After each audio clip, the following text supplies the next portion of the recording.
चलो बच्चों, आज हम डेप्रिसिएशन पर ही एक क्वेश्चन और करेंगे। कॉन्सेप्ट वही है जहां पर पार्ट ऑफ द असेट को सेल किया जाता है। थोड़ा सा डिफरेंस बस ये है कि अभी तक जो हमने क्वेश्चन देखे हैं उसमें एक तो WDV मेथड था डेप्रिसिएशन कैलकुलेट करने का। इस क्वेश्चन में स्ट्रेट लाइन मेथड है, पहली चीज। दूसरा डिफरेंस ये है, अभी तक जो हमने क्वेश्चन देखे हैं उसमें एक मशीन और उसका पार्ट सेल होता था, दिस इज इट। इस वाले क्वेश्चन में एक्चुअली में टू मशीन्स हैं और दो बार ही यहां पर सेल है। एक बार पहली मशीन का पार्ट सेल हो रहा है और दूसरी बार सेकंड मशीन का पार्ट सेल हो रहा है। तो चलो हम देखते हैं, सबसे पहले क्वेश्चन को रीड करते हैं और उसके बाद फिर हम सॉल्यूशन पर जाएंगे। सबसे पहले हम क्वेश्चन को समझ लेते हैं। क्वेश्चन आपकी स्क्रीन पे है। On 1st April 2012, Avinash bought a machine costing 40,000। 1/4/12 को एक मशीन परचेज की है जिसकी कॉस्ट 40,000 रुपीज है। On 1 August 2014, a part of machine become useless। तो उस मशीन का एक पार्ट यूजलेस हो गया एंड डिस्पोज ऑफ। ये पहले भी मैंने आपको बताया था कि जब इस तरीके से डिस्पोज ऑफ वर्ड यूज किया जाएगा इसका मतलब है सेल कर दिया। क्लियर? कई बार बच्चे यहां कंफ्यूज हो जाते हैं। तो डिस्पोज ऑफ करना मतलब सेल कर देना। सेल फॉर ₹17,000, उसको 17,000 रुपए में सेल कर दिया।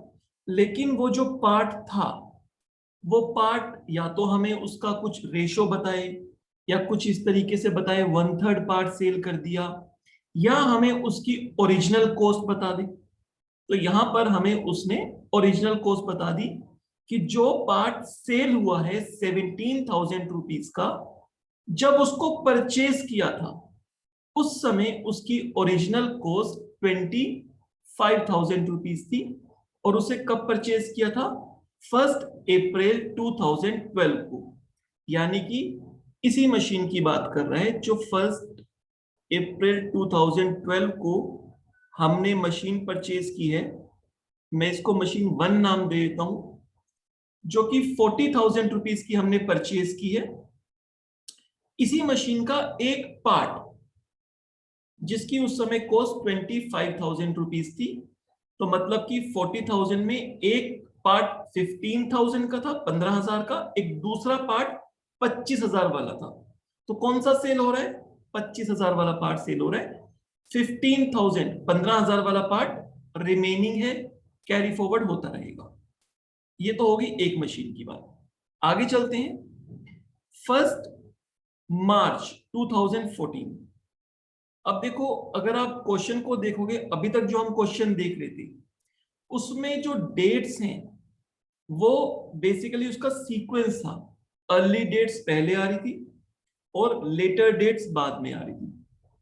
यहां पर उसने क्या किया, जो हमने मशीन सेल की है, मशीन 1 का पार्ट, वो सेल किया 1 अगस्त 2014 को, और बाद में बता रहा है एक मशीन परचेज की है 1 मार्च 2014 को।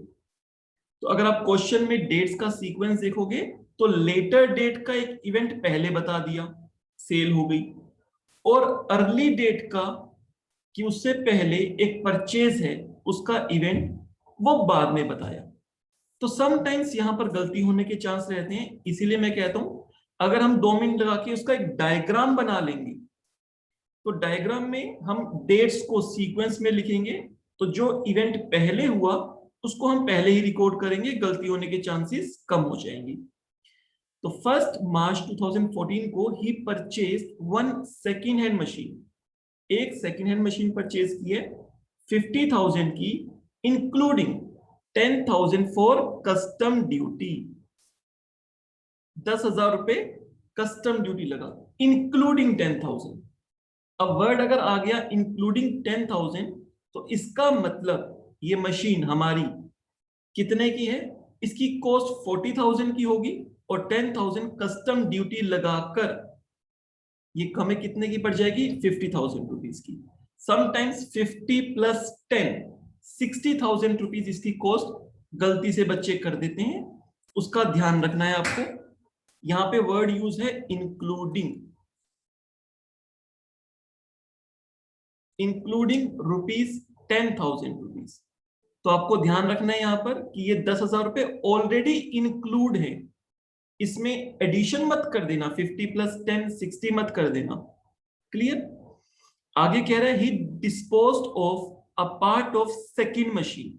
सेकंड मशीन कौन सी है, यही वाली तो है जो हमने सेकंड हैंड मशीन ली है। सेकंड मशीन तो यही है, फर्स्ट मशीन हमने पहले परचेज की थी। तो सेकंड मशीन फॉर रुपीज 5,000 5,000 की हमने इसको सेल कर दी, लेकिन इसका भी कुछ पार्ट सेल हुआ है। यहां पे कहा है उसने part of the machine sold. जब भी बता रहा है part of the machine sold, तो कितना पार्ट सेल हुआ, या तो हमें वो उसका पोर्शन बता दे, 20%, 25%, 30%, 40%, या फिर 1/3, 2/3 इस तरीके से बता दे, या फिर ओरिजिनली जब हमने उसको परचेज किया था तो उसकी कॉस्ट क्या थी वो बता दे, तो उसकी हेल्प से भी हम रेशो निकाल सकते हैं। तो यहां पे उसने बता दिया कि 5,000 की सेल हुई विच कॉस्ट रुपीज 12,000, जिसकी कॉस्ट 12,000 रुपए की थी eight the time of purchase. Purchase के टाइम पे इसकी कॉस्ट 12,000 रुपए की थी।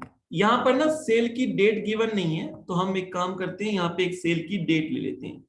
सेकंड मशीन यहां पर लिख लो ऑन, किस डेट को सेल कर देते हैं, 1/12/2014 को, 1 दिसंबर 2014। क्वेश्चन में एक ये चेंज कर देना, हमने परचेज तो किया है 1 मार्च 14 में, लेकिन सेल कब किया, 1 दिसंबर 14 को। क्लियर? आगे डेप्रिसिएशन जो रेट है वो 20% पर एनम बताया, और मेथड कौन सा बताया, अभी तक हमने मोस्टली क्वेश्चंस किए थे WDV मेथड की, अब इसके अंदर मेथड बता दिया straight line method. Straight line method में डेप्रिसिएशन ओरिजिनल कॉस्ट पे निकलता है, और डेफिनेटली टाइम पीरियड तो हमेशा मैटर करता ही है। और डेप्रिसिएशन कब लग रहा है, 31 मार्च एवरी ईयर। तो इससे हमें पता चल गया कि हमारा जो फाइनेंशियल ईयर है 1 अप्रैल टू 31 मार्च वाला जो फाइनेंशियल ईयर है वही हमारा अकाउंटिंग पीरियड है। ईच ईयर 31 मार्च को लेना है हमने। रिक्वायरमेंट क्या है, show plant and machinery account. एक तो हमसे प्लांट एंड मशीनरी अकाउंट मांगा है, फर्स्ट रिक्वायरमेंट ये है बच्चे, और सेकंड रिक्वायरमेंट क्या है, एंड डेप्रिसिएशन अकाउंट। हमसे डेप्रिसिएशन अकाउंट भी मांगा है, सेकंड रिक्वायरमेंट ये है। पहले भी एक क्वेश्चन में हमने डेप्रिसिएशन अकाउंट बनाकर दिखाया था, कुछ भी नहीं, सिर्फ कॉपी पेस्ट करना होता है। अप टू 2014, इसको भी हम थोड़ा सा चेंज करेंगे क्वेश्चन में, ये 2014 नहीं है, इसको 2015 कर लेंगे,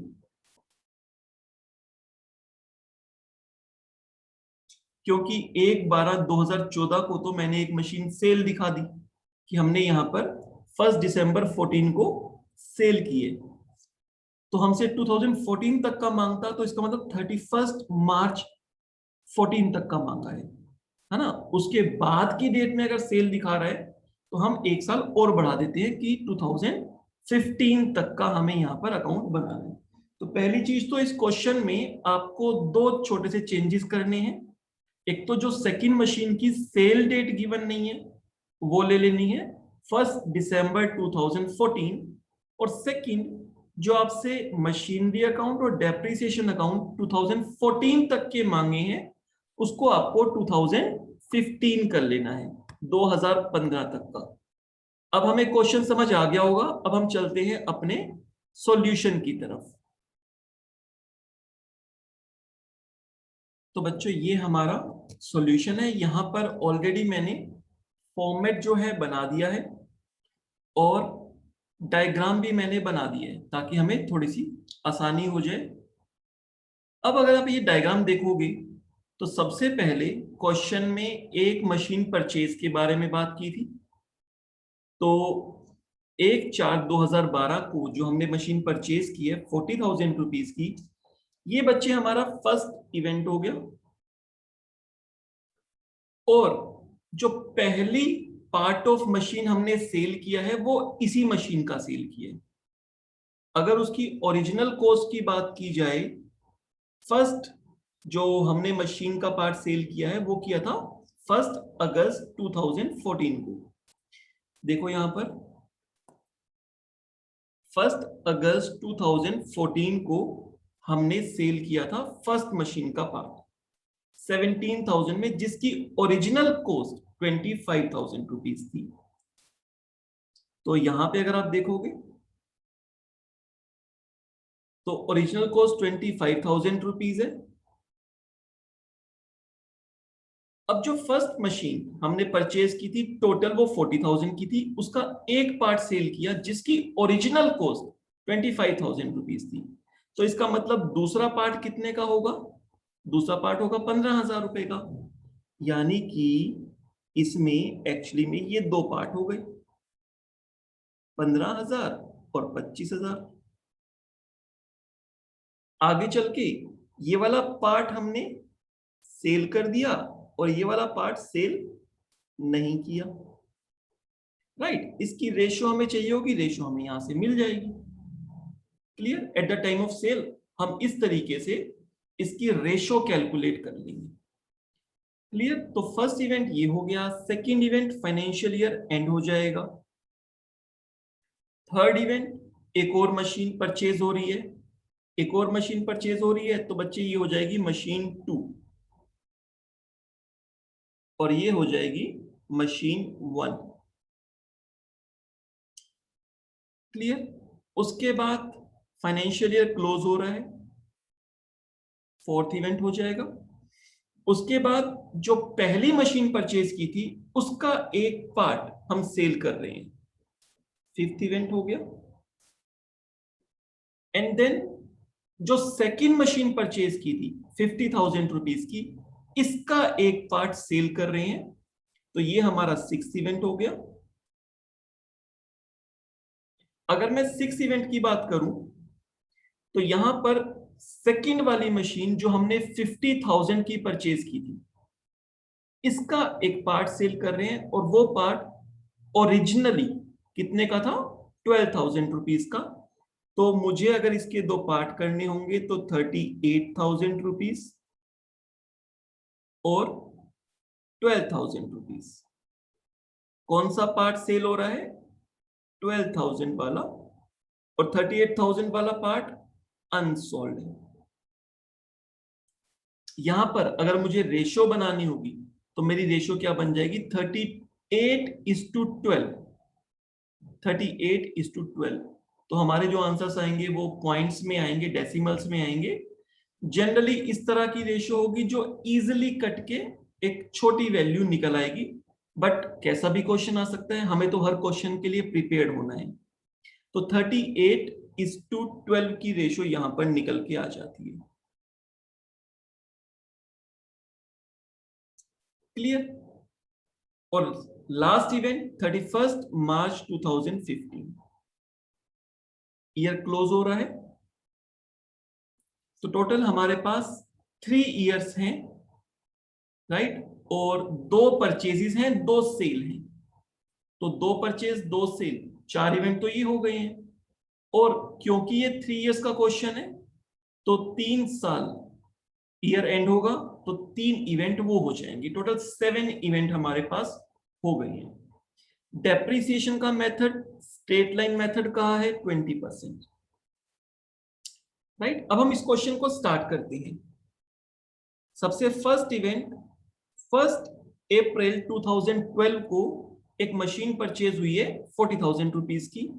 देखो मैं आपको फिर से बता रहा हूं, पहले भी इस तरह के हमने 3 क्वेश्चंस कर लिए हैं। उन तीनों क्वेश्चन में मैंने आपको कहा था कि इस क्वेश्चन को करने के 2 ऑल्टरनेट हैं।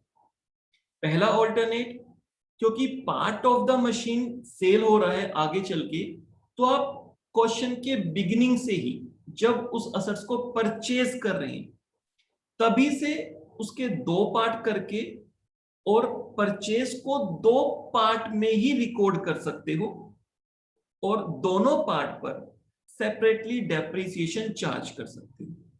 उससे क्या होगा, at the time of sale दोनों पार्ट की WDV अलग अलग आपको मिल जाएंगी। जैसे फर्स्ट मशीन है, एक पार्ट जो हम सेल कर रहे हैं वो 25,000 की ओरिजिनल कॉस्ट वाला है, दूसरा पार्ट जो अनसोल्ड है वो 15,000 रुपए की कॉस्ट वाला है। अगर मैं चाहूं तो यहां से मशीन के दो पार्ट करके 15,000 और 25,000 दोनों को अलग अलग ले सकता हूं और दोनों पर अलग अलग डेप्रिसिएशन कैलकुलेट कर सकता हूं। At the time of sale मुझे दोनों की WDV अलग अलग मिल जाएंगी। ये है फर्स्ट ऑल्टरनेट। सेकंड ऑल्टरनेट क्या है कि जब हमने परचेज किया तब हमें नहीं पता था कि आगे चल के हम कितना पार्ट सेल करेंगे, तो अभी से अलग अलग करना प्रैक्टिकली पॉसिबल नहीं है। थियोरेटिकल क्वेश्चन में तो पॉसिबल है बट प्रैक्टिकली पॉसिबल नहीं है। तो इसलिए हम प्रैक्टिकल पॉइंट ऑफ व्यू से चलते हैं। हम टोटल कॉस्ट लेकर चलेंगे और at the time of sale जो भी हमें पोर्शन गिवन होगा या जो हमें रेशो गिवन होगी उसके बेस पे WDV को सेपरेट कर देंगे और जो सेल्ड वाला पार्ट है, सोल्ड वाला पार्ट है जो सोल्ड हो चुका है, उस पर हम तीन चीजें, डेप्रिसिएशन, सेल वैल्यू, प्रॉफिट या लॉस, ये कैलकुलेट कर लेंगे। और जो अनसोल्ड पार्ट है वो यूजुअल तरीके से जैसा फाइनेंशियल ईयर एंड पे हम डेप्रिसिएशन चार्ज करते हैं उस पर बस वैसे ही डेप्रिसिएशन चार्ज करके और क्लोजिंग बैलेंस निकाल के अकाउंट्स को क्लोज कर देंगे। क्लियर? तो यहाँ पे फिर से मैं आपको समझाने के लिए एक बार बता देता हूं कि जो पार्ट सेल हो जाता है उसमें हमें depreciation, bye depreciation, by bank, profit या लॉस, ये तीन चीजें कैलकुलेट करनी होती हैं। और जो पार्ट सेल नहीं हो रहा, अनसोल्ड रहा, फाइनेंशियल ईयर एंड पे इस पे डेप्रिसिएशन और क्लोजिंग बैलेंस ये कैलकुलेट करना होता है। समझाने के लिए आपको बता रहा हूं, ये कब होता है, at the end of financial year.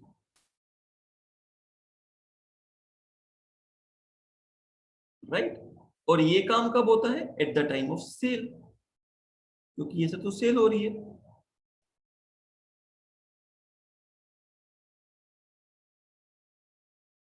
पहले हमारे पास जो सेल की बात की जाती थी वो part of the machine sale की बात नहीं की जाती थी, कंप्लीट मशीन की सेल की बात की जाती थी।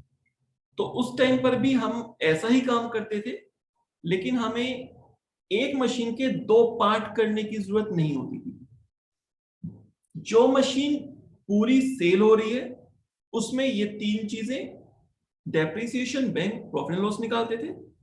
जो मशीन सेल नहीं हो रही है, अनसोल्ड है, उसका हम eight the end of the financial year depreciation charge करते थे और क्लोजिंग बैलेंस हम निकाल लेते थे। राइट?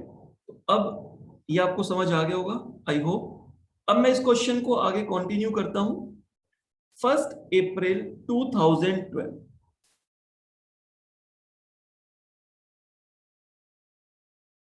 मशीन परचेज करना टू बैंक, पूरा अमाउंट 40,000 लेके चल रहा हूं। ऑल्टरनेट क्या था, 15,000 एंड 25,000, ये दो पार्ट बना के आप इसके चल सकते थे। फिर ऐसी सेकंड मशीन के भी दो पार्ट आप कर सकते थे, 38,000 एंड 12,000। तो मशीन 1 2 3 4 हो जाती, कर सकते थे, कोई इशू नहीं है। राइट? बट हम इस तरीके से कर रहे हैं कि हम जब परचेज कर रहे हैं तो होल मशीन परचेज कर रहे हैं, हमें नहीं पता फ्यूचर में कितना पार्ट सेल होने वाला है, तो हम तो कंप्लीट मशीन ही अपने पास रिकॉर्ड करेंगे। तो टू बैंक 40,000 रुपीज। आगे चलते हैं। ये फर्स्ट इवेंट मेरे पास हो चुका है। पहला इवेंट परचेज करने का था, मैंने अपने पास रिकॉर्ड कर लिया। सेकेंड इवेंट आ गया, फाइनेंशियल ईयर क्लोज हो गया 31 मार्च 2013।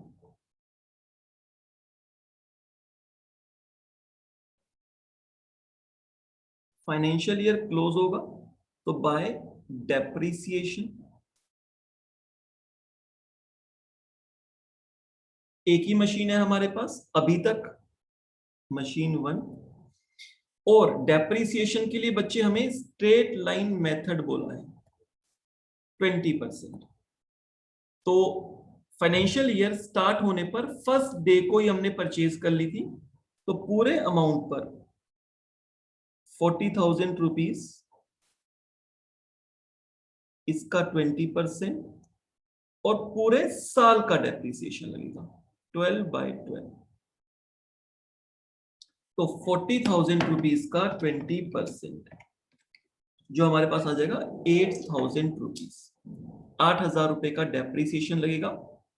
अब हमें ये ध्यान रखना है कि इस क्वेश्चन में स्ट्रेट लाइन मेथड है, तो जब हम नेक्स्ट ईयर डेप्रिसिएशन कैलकुलेट करेंगे तो WDV पर कैलकुलेट मत कर देना, ओरिजिनल कॉस्ट माइनस डेप्रिसिएशन जो WDV आएगी उस पर कैलकुलेट मत कर देना। किस पर करेंगे? ओरिजिनल कॉस्ट पर ही करेंगे। अगर पूरा साल हमारे पास असेट्स रहेगी तो अगेन 8,000 रुपीज डेप्रिसिएशन आ जाएगा। अगर कम पीरियड के लिए होगी तो प्रोराटा बेसिस पे टाइम पीरियड के अकॉर्डिंग वो कम भी हो जाएगा। सेम डेट को balance carry down,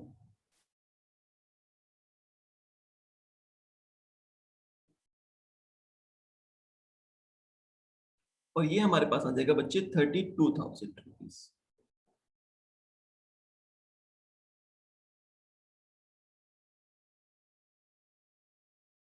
first year हमारे पास क्लोज हो गया।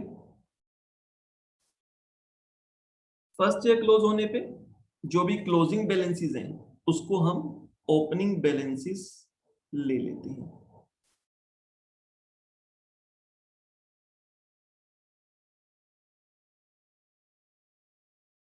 ₹32,000, राइट। तो जो सेकंड इवेंट है ये भी मैंने अपने पास रिकॉर्ड कर लिया फाइनेंशियल ईयर एंड होने का।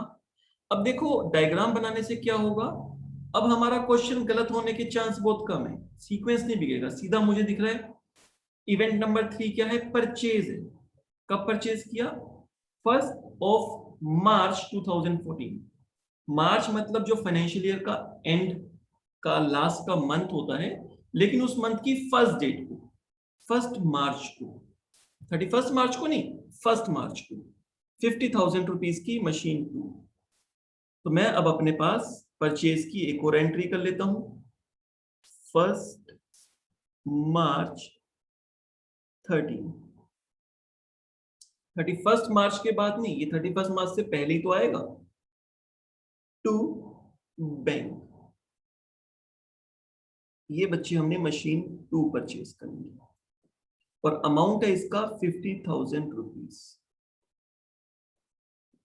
क्वेश्चन में हमें उसने कहा था सेकेंड हैंड मशीन परचेज की for ₹50,000, 50,000 including ₹10,000 for custom duty.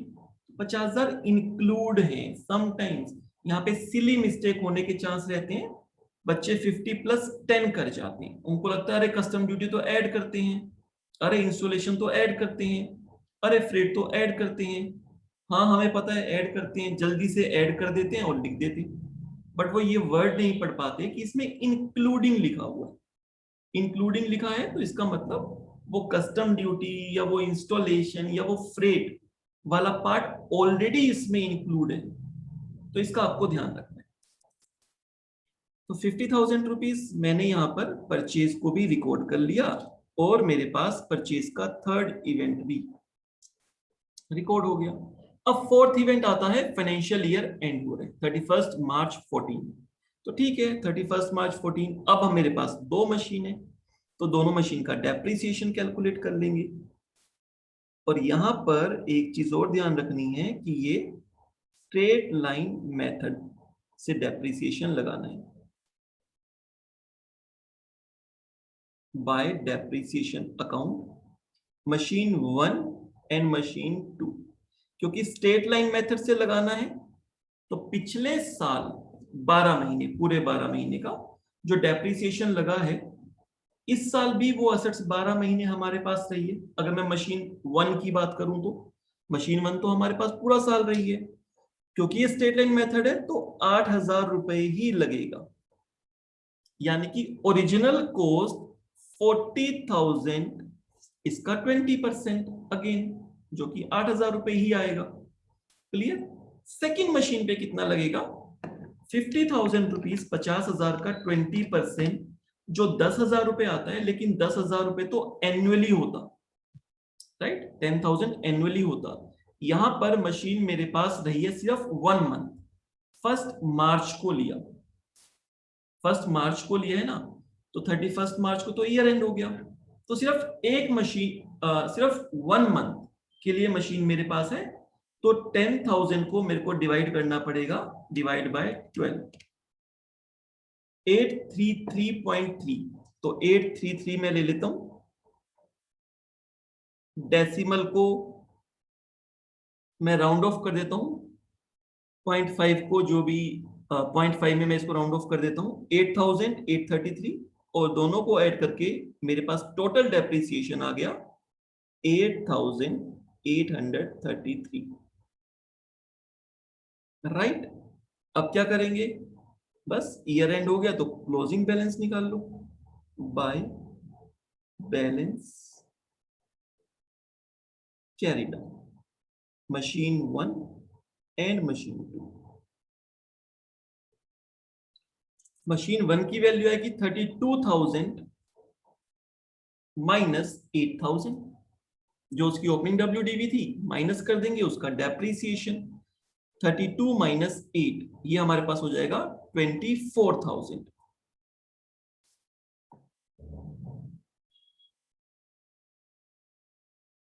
और सेकेंड मशीन का 50,000 माइनस 833,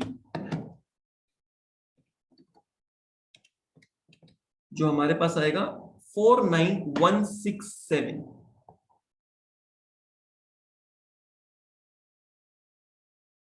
बच्चे स्ट्रेट लाइन मेथड है, मशीन 1 की ओरिजिनल कॉस्ट है 40,000, इसका डेप्रिसिएशन 20% आएगा 8,000 रुपीज पर एनम का।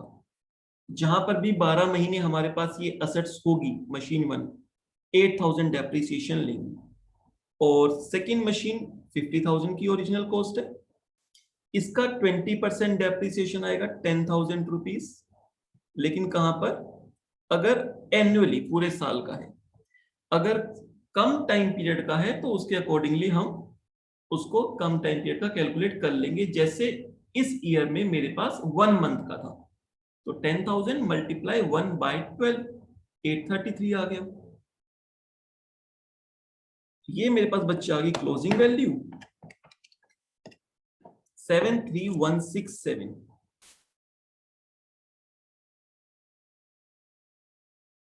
और यहां पर मेरा सेकेंड ईयर भी क्लोज हो जाता है। 32 प्लस 50, 82,000 रुपीज, और यहां पर भी क्या आएगा? 82,000 रुपीज ही आएगा। Clear?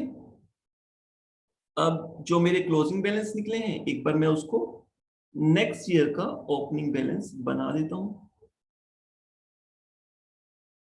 To balance brought down machine 1, machine 2।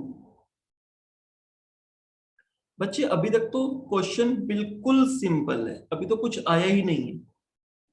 सिर्फ 2 मशीन परचेज की है, 2 बैंक लिख दिया और डेप्रिसिएशन कैलकुलेट कर लिया स्ट्रेट लाइन मेथड से। अभी तक तो इस क्वेश्चन में कुछ आया ही नहीं है। अब सब कुछ जो भी आना है, इस क्वेश्चन का कॉन्सेप्ट, वो हमारा थर्ड ईयर में ही आ रहा है। देखते हैं, इस ईयर में एक सेल नहीं आ रही है, 2 सेल आ रही है, और दोनों सेल कंप्लीट मशीन की सेल नहीं हो रही है। दोनों सेल में ना तो मशीन 1 कंप्लीट सेल हो रही है, ना तो मशीन 2 कंप्लीट सेल हो रही है। मशीन 1 का भी कुछ पार्ट सेल हो रहा है, मशीन 2 का भी कुछ पार्ट सेल हो रहा है, राइट। तो थोड़ी सी कैलकुलेशन आपको दोनों के लिए करनी पड़ेगी, घबराने वाली कोई बात नहीं है इसके अंदर। चलो हमारे पास फोर्थ इवेंट भी हो चुका है, फाइनेंशियल ईयर एंड हो गया। फिफ्थ इवेंट जो आया 1 अगस्त 2014 को, मैंने लिख दिया पे पार्ट सेल, क्योंकि पूरी सेल पूरी मशीन सेल नहीं हो रही है, मशीन का एक पार्ट सेल हो रहा है। पार्ट सेल हो रहा है कितने का? 17,000 रुपीज का, जिसकी ओरिजिनल कॉस्ट 25,000 थी एज ऑन 1 अप्रैल 2012। ये क्वेश्चन में बताया हुआ है, अगर आप क्वेश्चन देखोगे तो ओरिजिनल कॉस्ट 25,000 रुपीज थी एज ऑन 1/4/2012। क्लियर? तो ये मशीन 1 की बात कर रहा था। तो ऐसे केस में क्या करना होता है, जब भी पार्ट सेल होता है, जिस ईयर में उस मशीन को सेल किया जा रहा है उसकी ओपनिंग डब्ल्यूडीवी हमारे पास होती है। ये ओपनिंग डब्ल्यूडीवी 24,000 रुपीज मशीन 1 की। मशीन 2 की भी ओपनिंग डब्ल्यूडीवी हमारे पास है 49,167। तो अभी मशीन 1 सेल हुई है, तो मशीन 1 की इस डब्ल्यूडीवी को 24,000 के दो पार्ट करने हैं। सोल्ड वाले पार्ट की डब्ल्यूडीवी क्या है और अनसोल्ड वाले पार्ट की डब्ल्यूडीवी क्या है, किस रेशो में इसको डिवाइड करें। इसको रेशो जो डिवाइड करना है वो ओरिजिनल कॉस्ट की बात की जाए, यहां बताया था 25,000 की कॉस्ट वाला पार्ट सेल हो रहा है, तो दूसरा पार्ट जो सेल नहीं हो रहा वो कितने की ओरिजिनल कॉस्ट का होगा? 15,000, क्योंकि टोटल मशीन की कॉस्ट 40,000 रुपीज है। तो अगर मुझे रेशो निकालनी होगी तो रेशो बच्चे इसकी निकल आएगी मेरे पास। चलो मैं यहाँ अलग से करके दिखा देता हूँ आपको, इसके लिए वर्किंग नोट 1 बना लेते हैं, नीचे करके दिखाया तो मैं आपको।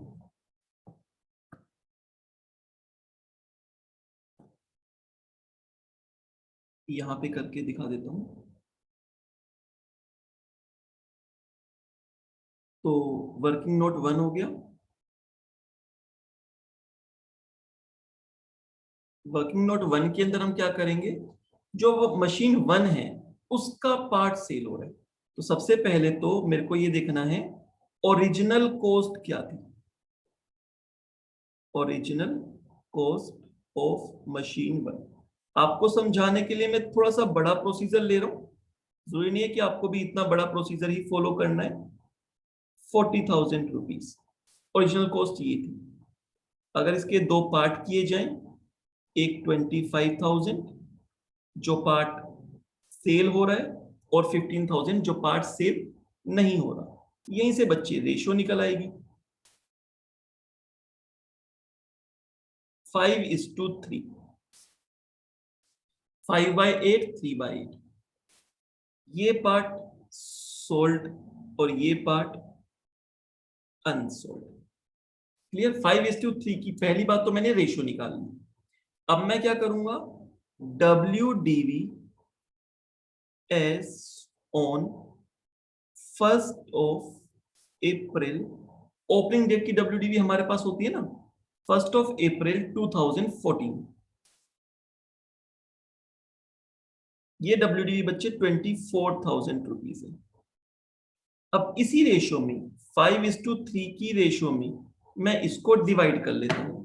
24,000 डिवाइड बाय 5 + 3 8 हो गया, तो 8 से डिवाइड किया, मल्टीप्लाई 5, 15,000 रुपीज डब्ल्यूडीवी आ गई उस पार्ट की जो सेल हो रहा है, और रिमेनिंग यानी कि 9,000 रुपीज डब्ल्यूडीवी आ गई उस पार्ट की जो अनसोल्ड है। ऊपर तो हमारे पास ओरिजिनल कॉस्ट है, किस डेट की? जिस डेट को परचेज किया, 1/4/2012 की, और जो नीचे निकाली है वो 1/4/2014 की डब्ल्यूडीवी है। क्लियर? बट रेशो के लिए हमने ओरिजिनल कॉस्ट की हेल्प ली और उसकी हेल्प से हमने निकाल लिया। बच्चे ये वाला पार्ट मेरे पास 5/8 पार्ट है 24,000 का, और ये 3/8 पार्ट है। क्लियर, सिंपल मैथमेटिक्स है, ये तो कर ही लोगे। अब क्या हो रहा है, जो पार्ट सेल हो रहा है, सेल वाले केस में हमें तीन चीजें चाहिए होती हैं। सेल वैल्यू जो क्वेश्चन में गिवन है, डेप्रिसिएशन हमें कैलकुलेट करना है, प्रॉफिट एंड लॉस हमें कैलकुलेट करना है। तो पहले हम डेप्रिसिएशन कैलकुलेट कर लेते हैं। मैं डेप्रिसिएशन कैलकुलेट करूंगा। अब ध्यान रखना, ये WDV मेथड नहीं है, ये कौन सा मेथड था, straight line method. Straight line method में ओरिजिनल कॉस्ट पर डेप्रिसिएशन कैलकुलेट होता है। इसकी ओरिजिनल कॉस्ट क्या थी, 25,000 रुपीज। जो पार्ट सेल हो रहा है इसकी ओरिजिनल कॉस्ट क्या थी, 25,000 रुपीज। इसका 20% और कितने टाइम पीरियड का, 1 अप्रैल को हमारे पास WDV है, और ये सेल कब हो रहा है, 1 अगस्त को। आई थिंक देख लेते हैं एक बार, ये सेल हो रहा है 1 अगस्त को। तो हमें डेप्रीसिएशन कहां से कहां तक का निकालना है बच्चे, फाइनेंशियल ईयर एंड हो रहा था यहां से लेकर यहां तक का, अप्रैल मई जून जुलाई, सिर्फ जुलाई तक। 1 अगस्त को तो सेल ही कर दिया ना, अगस्त का महीना काउंट नहीं होगा, 1 अगस्त को तो सेल हो गई है, तो जुलाई तक का डेप्रीसिएशन लगेगा। अप्रैल मई जून जुलाई, 4 मंथ्स का डेप्रीसिएशन हमें लगाना है। तो डेप्रीसिएशन कहां से कहां तक का लग रहा है बच्चे, ये डेप्रीसिएशन की मैं अगर बात करूं तो अप्रैल टू जुलाई, 4 मंथ्स का 25,000, 20% और 4/12, ये बच्चे आएगा 1667। डेप्रीसिएशन आएगा 1667, 6.66 आ रहा है तो मैंने 67 कर दिया, राइट।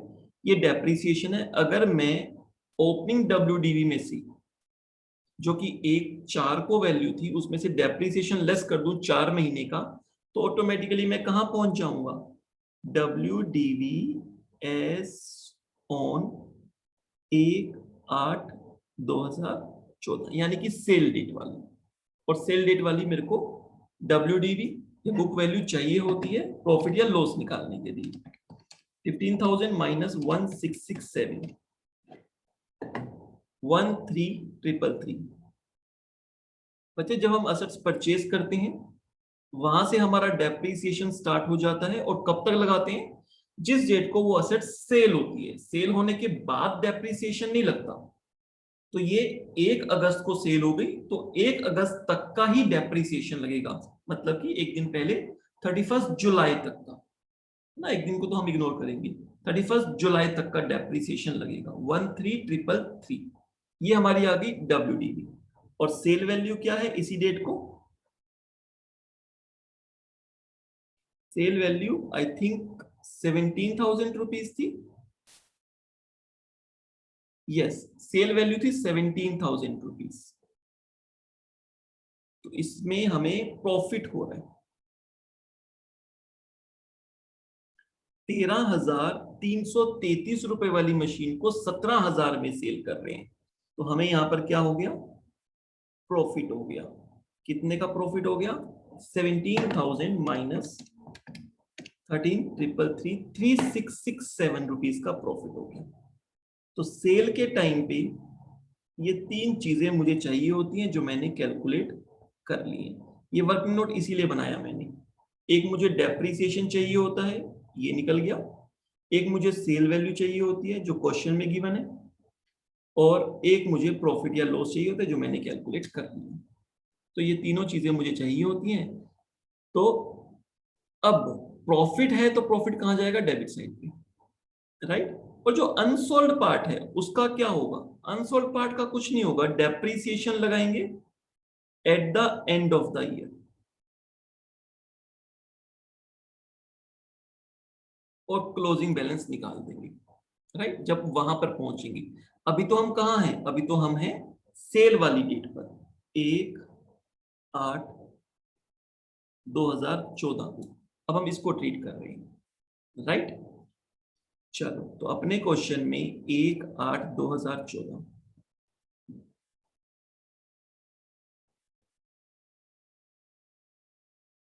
बाय डेप्रिसिएशन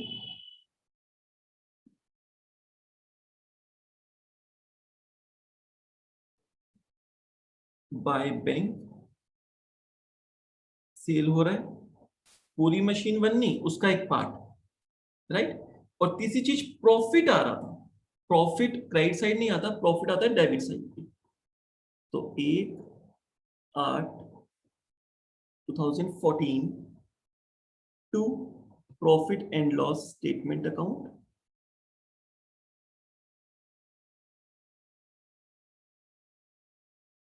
और बच्चे ये हमारे पास आ गया profit on sale of assets. ये तीन चीजें हमने निकाल ली हैं, नीचे कैलकुलेट किया हुआ है 1667, 17,000 और 3667। 1667 का डेप्रिसिएशन, 17,000 जो उसकी सेल वैल्यू थी और 3667 का हमारा प्रॉफिट, राइट। अगर मैं इन तीनों वैल्यू को कंसोलिडेट कर दूं, इकट्ठा कर दूं, यानी कि 17,000 एक साइड पर है राइट साइड पे, प्लस 1667 क्योंकि प्रॉफिट अपोजिट साइड पे है डेबिट साइड पे, इसको माइनस करेंगे 3667 तो वैल्यू आती है 15,000 रुपए, 15,000। ये वैल्यू क्या है, ये वही वैल्यू है जो इस डेट की WDV है, ये वही वैल्यू है जो इस डेट की WDV है, ये वैल्यू, राइट।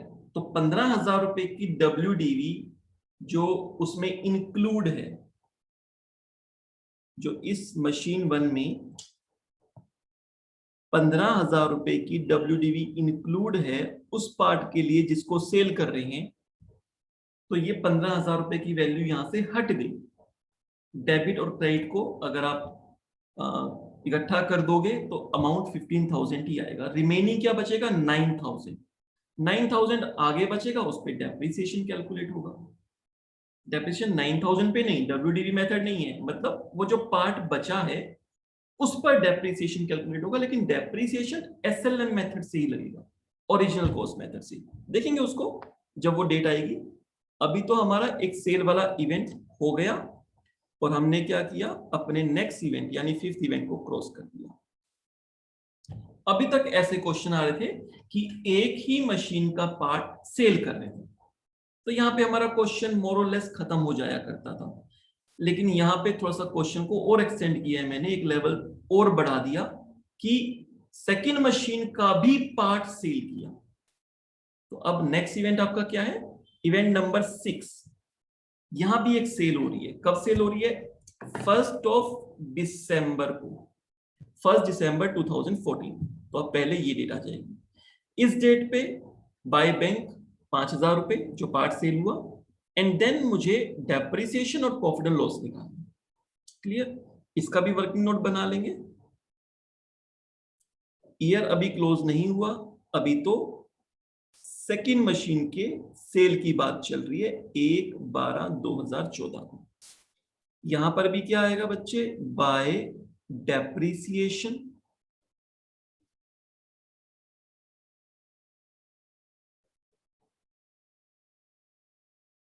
और क्या आएगा, बाय बैंक जो कि सेल हुआ, हमें क्वेश्चन में गिवन होता है 5,000 रुपए का पार्ट सेल हुआ है जिसकी ओरिजिनल कॉस्ट 12,000 थी, राइट।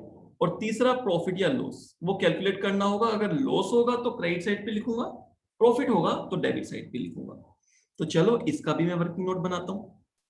जैसे यहां पर मैंने वर्किंग नोट बनाया, ऐसे ही इसके साथ में मैं वर्किंग नोट बना देता हूं। वर्किंग नोट 2, अगेन समझाने के लिए आपको जो ओरिजिनल कॉस्ट है मशीन 2 की,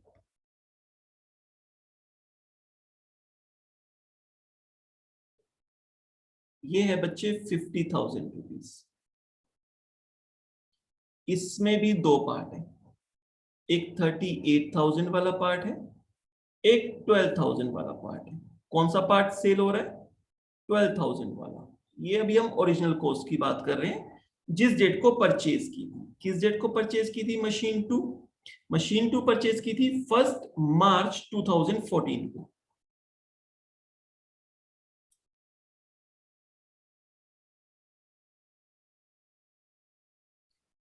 ये ओरिजिनल कॉस्ट किस लिए लेनी होती है? रेशो निकालने के लिए। इससे हम रेशो निकाल सकते हैं। तो रेशो आ गई 32:12, यानी कि 38 नहीं सॉरी 38/50 एंड 12/50। अब क्या करेंगे? WDV ले लेंगे। जिस ईयर में असेट सेल हो रही है उसकी ओपनिंग डेट को WDV एस ऑन 1/4/2014। WDV कितनी थी? 49167 थी आई थिंक। ये मशीन 2 की WDV 49167। 49167। अब मुझे दो पार्ट करने हैं, किस रेशियो में? 32:12 के रेशियो में। डेसिमल में आएंगे, मैं राउंड ऑफ कर दूंगा। जनरली एग्जाम के अंदर कोशिश की जाती है कि डेसिमल में कम ही आता है, रेशियो बहुत सिंपल बन जाती है। बट ठीक है, हर तरह के क्वेश्चन आ सकते हैं। थोड़ा सा ऐसा क्वेश्चन भी आ सकता है जिसमें कैलकुलेशन थोड़ी ज्यादा करनी पड़े, राइट? तो थोड़ा सा मैंने ऐसा क्वेश्चन दिया आपको। तो 49167 डिवाइड बाय 50 मल्टीप्लाई 38 से करूंगा तो 37367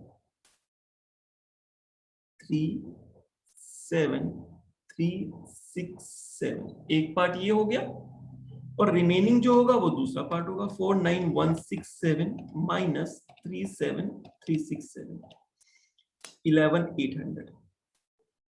तो बच्चे ये दो पार्ट हो गए मशीन की। ये अनसोल्ड वाला पार्ट है और ये सोल्ड वाला पार्ट है। अनसोल्ड वाले पार्ट का क्या करना है? उस ईयर के एंड तक का वेट करना है, फाइनेंशियल एंड पे डेप्रिसिएशन लगाना है और क्लोजिंग बैलेंस निकालना है। लेकिन जो पार्ट सेल हो रहा है उस पे तीन चीजें, डेप्रिसिएशन, सेल वैल्यू और प्रॉफिट या लॉस। तो सबसे पहले मैं इसके ऊपर डेप्रिसिएशन कैलकुलेट करता हूं। माइनस करते हैं डेप्रिसिएशन, और ये डेप्रिसिएशन कब से कब तक का लगेगा? इस साल के बिगिनिंग से, यानी कि 1/4/2014 से लेकर जब हम इसको सेल कर रहे हैं। हमने इसको सेल किया है 1/12 को, 1 दिसंबर को, तो दिसंबर तो काउंट नहीं होगा। हमने इसको सेल किया 1/12 को सेल कर दिया, तो दिसंबर तो काउंट होगा नहीं, दिसंबर की बिगिनिंग में ही सेल कर दिया तो नवंबर तक काउंट होगा, राइट? अप्रैल मई जून जुलाई अगस्त सितंबर अक्टूबर नवंबर, 8 मंथ्स का। तो 8 मंथ्स का डेप्रिसिएशन मुझे कैलकुलेट करना है स्ट्रेट लाइन मेथड से। तो जिस डेट को बेच दिया, असेट्स को जिस डेट को सेल कर दिया उससे एक दिन पहले तक का, 30/11/2014, 8 मंथ्स बनते हैं, राइट? अगर मैं 8 मंथ्स का डेप्रिसिएशन कैलकुलेट करूंगा, अगेन एसएलएम मेथड है, तो 11,800 तो WDV है 1/4/2014 की। ओरिजिनल कॉस्ट क्या थी इसकी? बच्चे इसकी ओरिजिनल कॉस्ट थी 12,000 रुपए। ओरिजिनल कॉस्ट पे कैलकुलेट करना है, तो इसका डेप्रिसिएशन 12,000, इसका 20%, और कितने मंथ्स का? 8 मंथ्स का।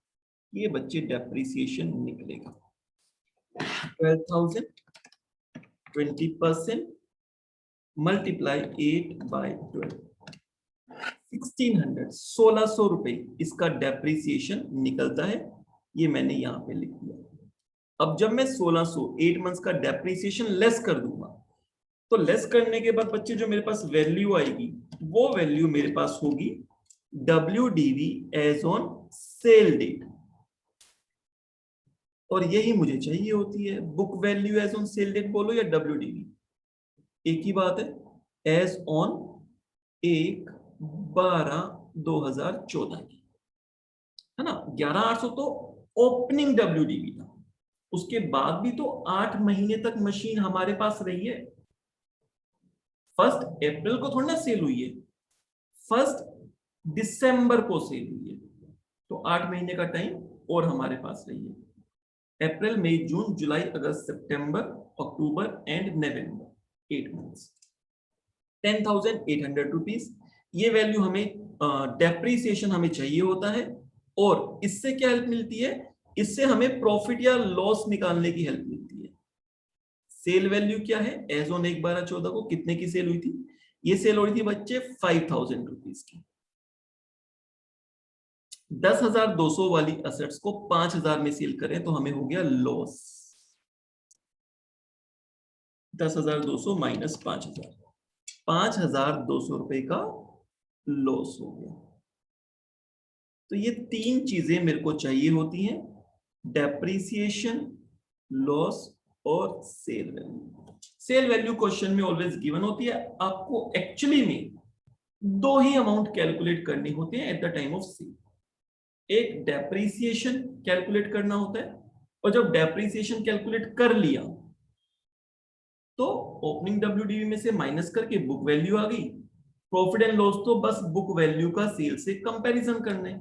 This is it, clear. तो ये तीनों वैल्यू मैं अपने पास लिख लेता हूं, 1600, 5,000 और 5,200। 1600, 5,000 और तीसरा, क्योंकि यहां लॉस है, लॉस यहीं पे आएगा। और अगर आप इन तीनों वैल्यू को कंसोलिडेट कर दोगे, इकट्ठा कर दोगे, तो क्या आएगा बच्चे, बुक वैल्यू ही आ जाएगी उसी पार्ट की जो पार्ट सेल हो रहा है। इन तीनों को अगर आप ऐड करोगे तो आपके पास आंसर आएगा 11,800। ये 11,800 क्या था, पार्ट, जो पार्ट हम सेल कर रहे हैं उसी की ओपनिंग WDV, तो हमेशा ये इसके बराबर ही आएगा जैसे यहां पर आएगा। क्लियर। तो दोनों के वर्किंग नोट मैंने बना दिए हैं और दोनों को मैंने यहां पे लिख दिया। अब क्या करेंगे, ये इवेंट भी हो गया, सेल के टाइम पे 3 काम करने होते हैं, ये भी कर दिया। अब क्या करना है, लास्ट इवेंट, 7th इवेंट। थोड़ा सा लेंथी हो गया क्वेश्चन, कुछ नहीं होता, अकाउंटिंग में तो और भी लेंथी लेंथी क्वेश्चंस होते हैं, तो थोड़ा पेशेंस तो रखने पड़ेंगे ना, लेकिन मजा भी आता है क्वेश्चन करने में ना। जब थोड़ा सा लेंथी क्वेश्चन, एक क्वेश्चन में 4-5 मशीन परचेज की हूँ और 2-3-4 मशीन सेल भी कर दी हूँ, और वो क्वेश्चन आपका ठीक हो जाए, तो जो सेटिस्फेक्शन मिलता है उससे बड़ा सुख क्या है बच्चों, है ना। चलो, तो क्वेश्चन नंबर इवेंट नंबर 7 को भी हम डील करते हैं। फाइनेंशियल ईयर क्लोज हो रहे हैं, फाइनेंशियल ईयर क्लोज होने पर मुझे क्या करना होगा, 31 मार्च 2015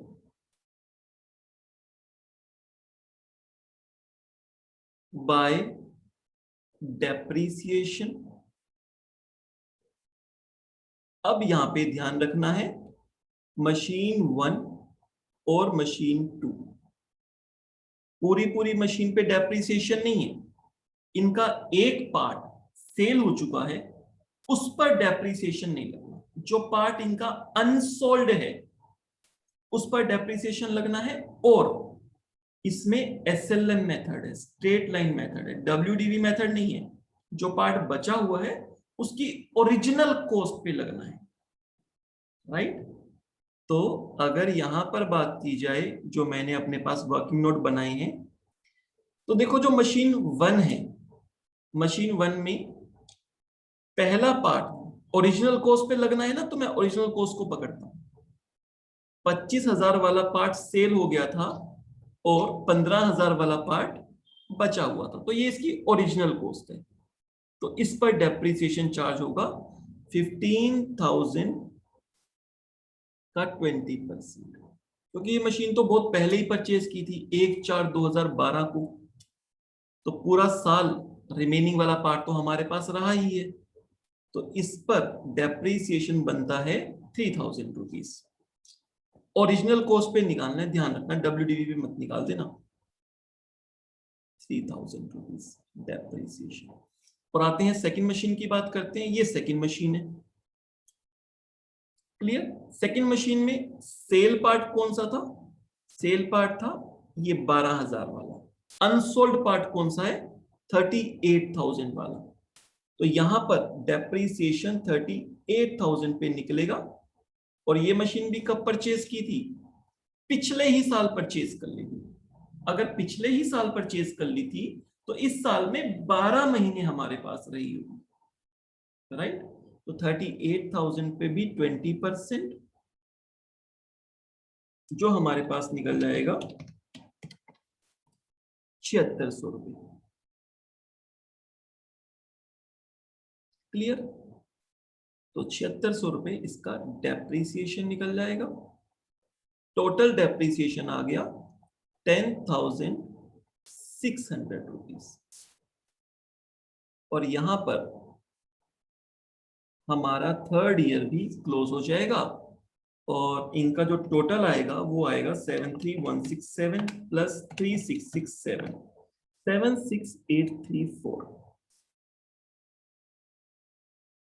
यहां पर भी ये आएगा 76,834, आप चेक कर लेना। और उसके बाद आपका जो भी क्लोजिंग बैलेंस निकला है उसको हम ओपनिंग बैलेंस लिखकर छोड़ देते हैं 1/4/2015।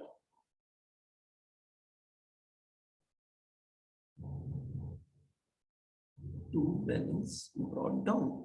और ये हो जाएगा हमारे पास, ओहो क्लोजिंग बैलेंस तो निकाला ही नहीं, सिर्फ डेप्रिसिएशन कैलकुलेट कर दिया। यहां पर हम क्या करेंगे, इस डेट को बाय बैलेंस कैरी डाउन।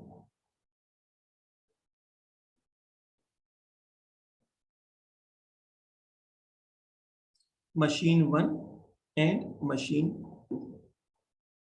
अब यहां भी ध्यान रखना, जो हमारे पास ओरिजिनल कॉस्ट मतलब जो पार्ट बचा हुआ है उसी में से डेप्रिसिएशन माइनस होगा।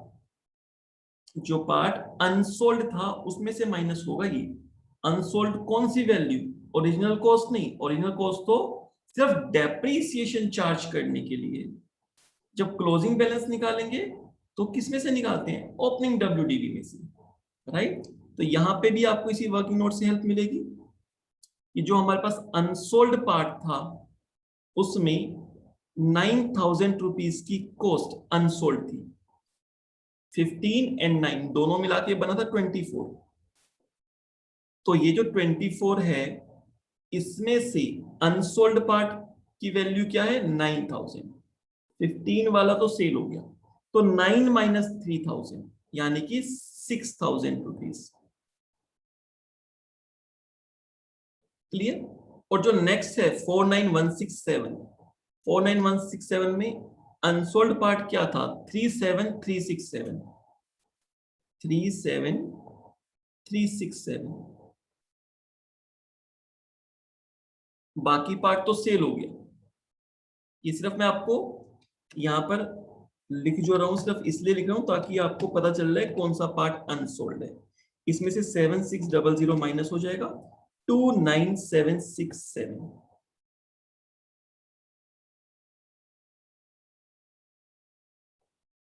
राइट। तो 29,767 प्लस 6,000, 35,767। थोड़ा सा लेंदी क्वेश्चन जरूर होते हैं ये, लेकिन बहुत मुश्किल नहीं होते हैं।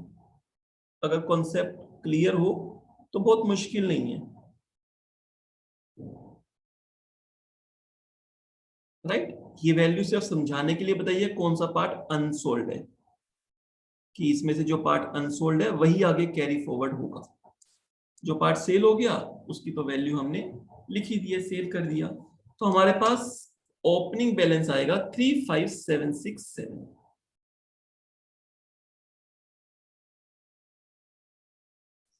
क्लियर? तो यहां पे ये हमारा plant and machinery account complete हो जाता है। 3 इयर्स का प्लांट एंड मशीनरी अकाउंट हमसे मांगा था। ये हमारे पास इसका डायग्राम है, राइट? और 7th इवेंट भी अब मैं कैंसिल आउट कर देता हूं। 2 मशीन परचेज की थी, दोनों मशीन का कुछ कुछ पार्ट हमने सेल किया था,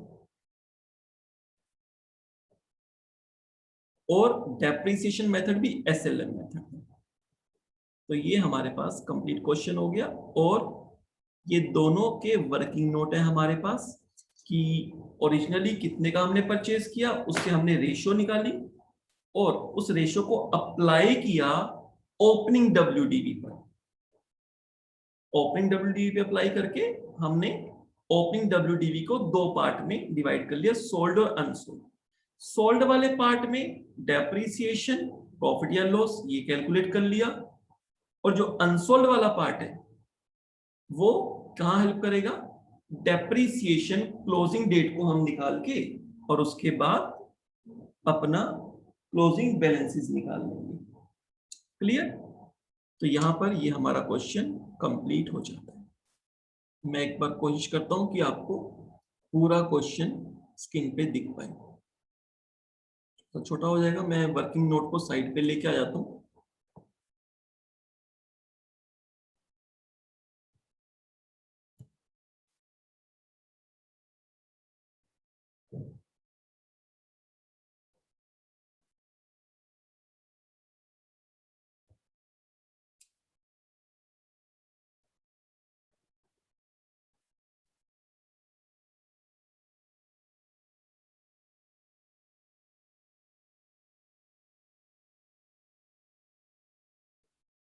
चलो, आ नहीं पा रहा, कुछ नहीं होता, इस तरीके से थोड़ा सा छोटा हो जाएगा। आई होप विजिबल होगा। तो ये वर्किंग नोट और ये क्वेश्चन क्लियर, यहाँ पे हमारा ये क्वेश्चन कंप्लीट हो जाता है।